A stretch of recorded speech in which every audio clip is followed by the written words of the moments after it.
So hello guys, welcome back to my new video lecture. तो ये वाली video होने वाली है सबके लिए, चाहे आप 5th क्लास के स्टूडेंट हैं, चाहे 10th के हैं, चाहे 12th के हैं, चाहे आप कोई ग्रेजुएशन या मास्टर्स क्यों नहीं कर रहे, और चाहे आप क्यों ना कोई कॉम्पिटिटिव एग्ज़ाम की तैयारी क्यों नहीं कर रहे, क्योंकि ये इस बार होने वाला है हमारा एस्से के ऊपर। ऐसे राइटिंग कैसे करनी है, मैं आपको यहाँ पे कुछ टेम्पलेट्स दूंगी जो कि अगर आप जूनियर हो, सीनियर हो, मास्टर्स कर रहे हो, बैचलर्स कर रहे हो, सबके सब ये टेम्पलेट्स यूज़ कर सकते हैं, जिससे आपको ऐसे में काफ़ी हाई नंबर मिलेंगे, जिससे आपको ऐसे राइटिंग में काफ़ी हाई मार्क्स मिलेंगे। प्रोबेबिलिटी तो बिल्कुल यही है अगर आप इन टेम्पलेट्स को सही से कॉपी करें। तो मेरा पहला टेम्पलेट है, हम इसमें 3 to 4 पैराग्राफ्स में लिखने वाले हैं, क्योंकि ऐसे राइटिंग जो भी होती है उसमें एटलीस्ट मिनिमम से मिनिमम 3 to 4 पैराग्राफ्स होने मस्ट हैं, तभी आपको मार्क्स मिलेंगे। ठीक है, तो अगर अभी हम कोई टॉपिक ले लेते हैं रैंडमली, जिससे छोटी क्लास वाले भी समझ जाएं और बड़ी क्लासेस वाले भी समझ जाएं, तो अभी हम ले लेते हैं ट्रीज़ के ऊपर एक बेसिक टॉपिक है ट्रीज़। ठीक है, इससे हम एक ऐसे फॉर्म करके, इससे मैं आपको ऐसे फॉर्म करके दिखाऊंगी। वैसे आप किसी भी टॉपिक में एग्जाम में XYZ कोई भी टॉपिक आ जाए, आप बहुत ही ज़्यादा इजीली ये टेम्पलेट्स की मदद से वो ऐसे पूरा कंप्लीट कर सकते हैं। तो मेरा यहाँ पे फर्स्ट पैरा है, it is an undeniable fact that the role of dash is unmatchable in current era। तो ये हमारी हर एस्से की एक ये लाइन तो रहेगी ही रहेगी। हम यहाँ से अपना एस्से स्टार्ट करेंगे। ठीक है, एरा ERA। उसके बाद हम लिखेंगे फॉर समटाइम्स नाउ। आप सोच रहे हैं कि आप बस यही 5-7 लाइन लर्न कर लेंगे तो आप कोई भी ऐसे फॉर्म कर सकते हैं, इससे कोई भी ऐसे, और आपका ये ऐसे एकदम प्रोफेशनल लुक देगा और इसी से ही आपके मार्क्स बूस्टअप होंगे। तो अब हम लिखेंगे for sometimes now, and the comma is very very important here. It has become a role of discussion. It has become a role of discussion where section of society considers that। अब आप सोच होंगे मैं dash क्यों डाल रही हूँ, तो मैं आपको बताऊंगी इन डैश में आपने क्या फिल करना है। आपको सिर्फ 1 वर्ड फिल करने पड़ेंगे अपने एस्से के टॉपिक के अकॉर्डिंग, और ये आपका एस्से पूरा का पूरा तैयार मैं आपको करके दे रही हूँ। ये एस्से आप कहीं भी, ये टेम्पलेट्स आप कहीं भी किसी भी एस्से में कॉपी कर सकते हैं। ट्रीज़ के ऊपर हो, लॉन्ग जो आपको हेडिंग्स वाले एस्से मिलते हैं, जैसे कि जो आइल्स के एग्ज़ाम में आते हैं, उस टाइप के लिए भी ये बहुत हेल्पफुल है। आप ये वाले टेम्पलेट्स कॉपी पेस्ट कर सकते हो। ठीक है, अब आप सोचेंगे कि उसमें तो प्लेग आ जाएगा, तो भाई प्लेग जैसा कुछ भी चांस नहीं है। अगर आपको लगता है कि प्लेग आ जाएगा तो आप क्या करो, उसके लिए आप इनके सिनोनिम्स डाल दो। ठीक है, इन्हीं के आप सिनोनिम्स यूज करके डाल सकते हो, बट कॉमा जहाँ जहाँ है वो मस्ट डालना, और कॉमा से पहले वाले वर्ड्स मत ही चेंज करना, इट वुड बी बेटर। जैसे I wrote here it is an undeniable fact. अब आपको लग रहा है कि हम आइल्स दे रहे हैं या प्लेग ना आ जाए, तो आप इसको लिख दो इट इज़ अनडेनाइबल को हम और सिनोनिम्स क्या कह सकते हैं, it is not to denied that the role of. ठीक है, इस तरीके से करके आप लिख सकते हो। बट अगर आप 5th to 12th में हो तो बहुत ही माशाल्लाह बहुत ही अति प्यारा लगेगा। ये तो टीचर भी पढ़ेगी कि वाओ क्या लैंग्वेज, क्या वोकैब यूज़ करी हुई है आपने। आपके पेपर पे 4 चांद लग जाएंगे अगर आप ये वाले टेम्पलेट्स लिखोगे। तो probability of getting full marks with these templates and अगर आप बोर्ड स्टूडेंट्स हैं सीबीएसई के 10th और 12th के, तब तो और ही ज़्यादा। ठीक है, अभी हम इसी को पैरा में कंटिन्यू करेंगे। It has become a role discussion, it has become a role of discussion where section of society considers that dash. उसके बाद हम लिखेंगे इन द सब्सिक्वेंट पैराग्राफ्स, मतलब आने वाले पैराग्राफ्स में, पैराग्राफ्स कॉमा, ठीक है। The essay will discuss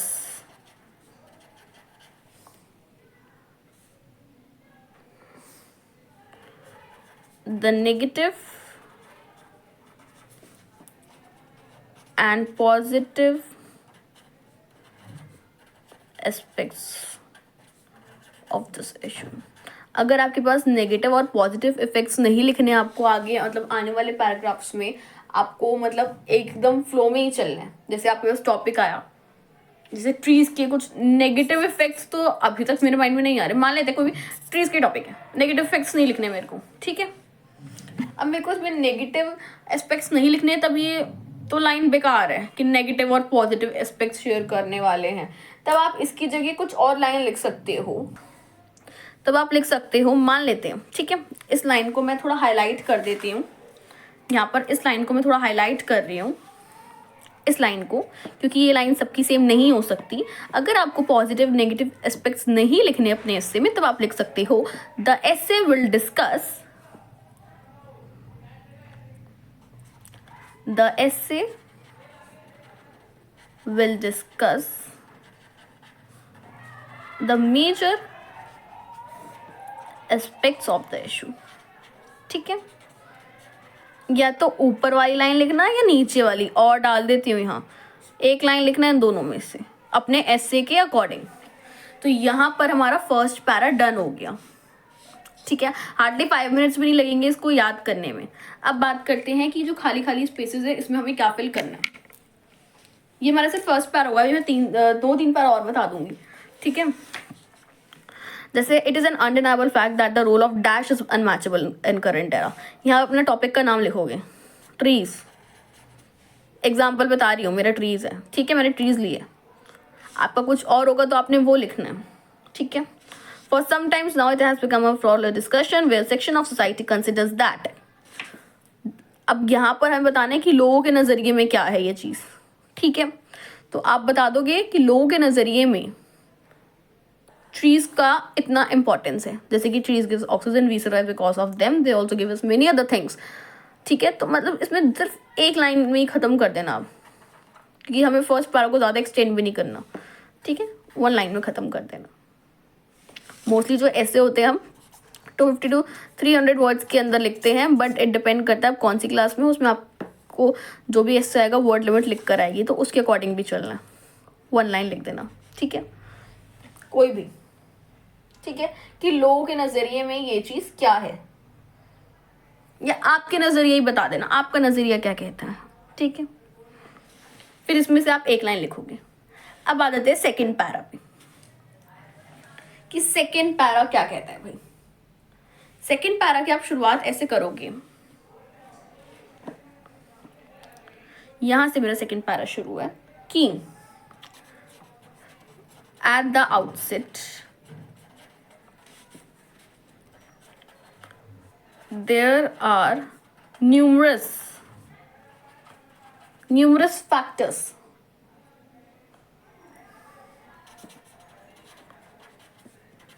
which proves that, ठीक है। यहाँ पे आपने एक फैक्टर्स लिख दोगे कि क्या प्रूफ करते हैं वो, कि भाई जो भी आपको फैक्टर है, फर्स्ट पॉइंट लिखोगे यहाँ पे, फिर फर्स्ट एंड फॉरमोस्ट एक पॉइंट लिख देना,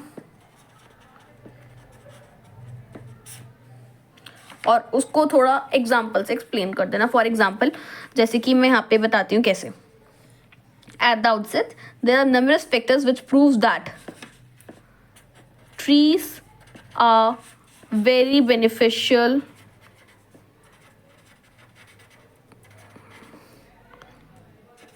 इन मेकिंग थिंग्स। ठीक है, मैं बहुत ही बेसिक इंग्लिश लिख रही हूँ जिससे आपको समझ आ जाए, आप अच्छी वाली वो कैब भी यूज़ कर सकते हो अपनी क्लास के according. First and foremost, trees give us oxygen.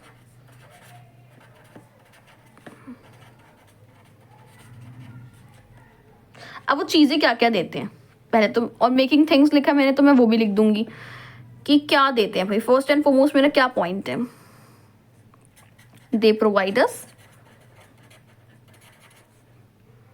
it provide us gum, paper, wood, cotton, etc.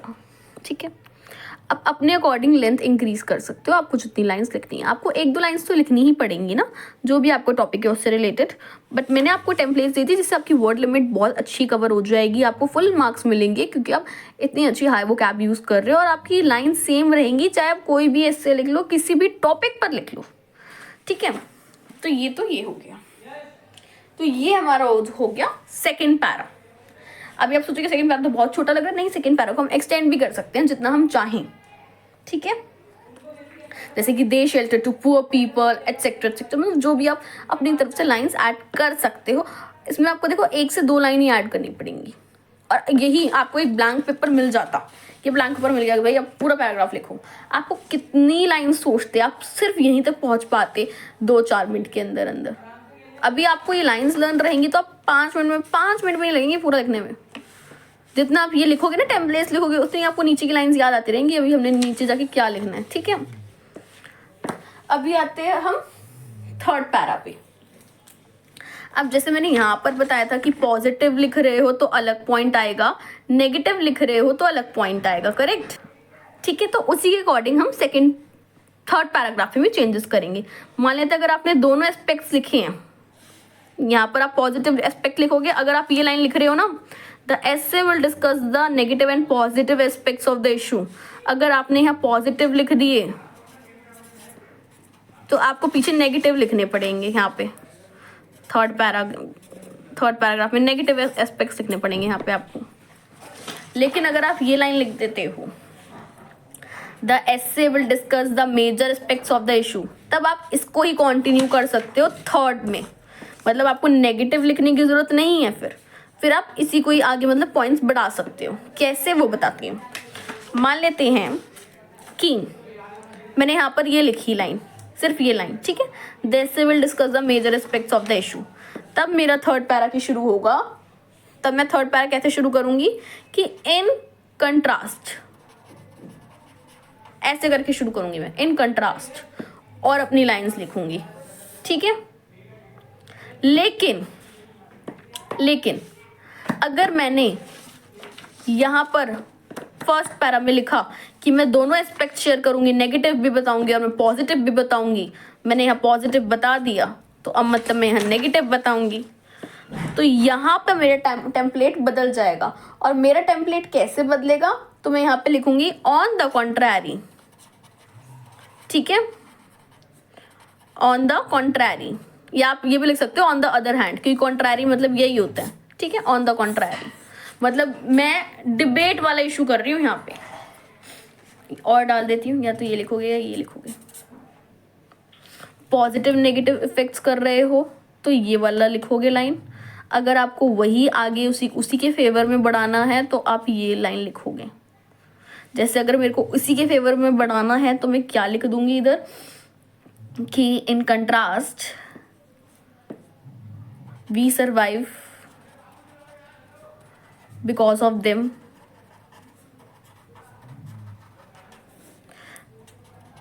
they give us many other things which are required in our day-to-day life. मतलब अपने आप से extend कर दो।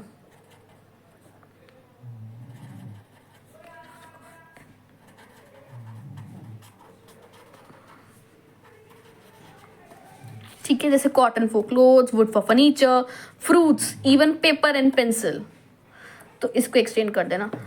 Negative points trees का तो I can't right any negative point, but आप किसी और चीज़ का अगर आप लिख रहे हो तो आप उसकी नेगेटिव चीज़ें लिख सकते हो, ठीक है। तो ये तो हमारा हो गया थर्ड पैरा। अब फोर्थ पैरा कुछ बच्चों अगर कुछ जिसको लिखना है वो लिख सकते हैं, जिसको नहीं लिखना वो ना भी लिखे तो चलेगा। फोर्थ पैरा हम लिखेंगे as a matter of fact.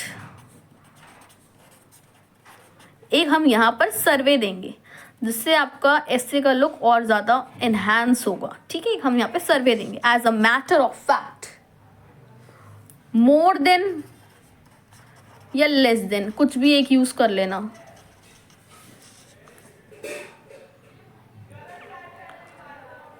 As a matter of fact more than people dash, ठीक है। अब यहां पर मैं अपनी लाइन क्या लिखूंगी कि more than 85% people cut trees which increases deforestation. कोई भी एक लाइन का मैं सर्वे लिख दूंगी, ठीक है। अपनी तरफ से आप परसेंटेज रेशियो डिसाइड कर सकते हो और ये लिख सकते हो, या फिर मैं लिख दूंगी less than 10% people only save trees, ठीक है। तो एक मैंने यहाँ पे सर्वे लिख दिया। अब नेक्स्ट जो चीज़ है यहाँ पर मैं अपना मोस्ट इंपॉर्टेंट चीज़ आएगी मेरा, जो कि होगा कंक्लूजन। यहाँ पर मैं क्या दूंगी, अपना कंक्लूजन दूंगी, ठीक है। कंक्लूजन देने की स्टार्टिंग कैसे होगी, अब कंक्लूजन में दूंगी यहाँ पर लिखकर टू रिकैपिचुलेट, ठीक है। इसका मतलब होता है to conclude, to recapitulate everything. तो यहाँ कंक्लूजन में हम लिखेंगे to recapitulate everything that has been so far although comma, ठीक है। अब मैं यहाँ क्या लिखूंगी, टू रिकैपिचुलेट एवरीथिंग, यहाँ कॉमा नहीं डालते, यही डालेंगे, ठीक है। To recapitulate everything that has been so far although, मतलब कंक्लूजन में हम चाहते क्या है। अब ऐसे लिखा है, हमारा मतलब क्या है। अब मेरा टॉपिक जो है वो ट्रीज का है, तो मैं यहाँ लिख दूंगी that if we cut one tree we should plant 10 saplings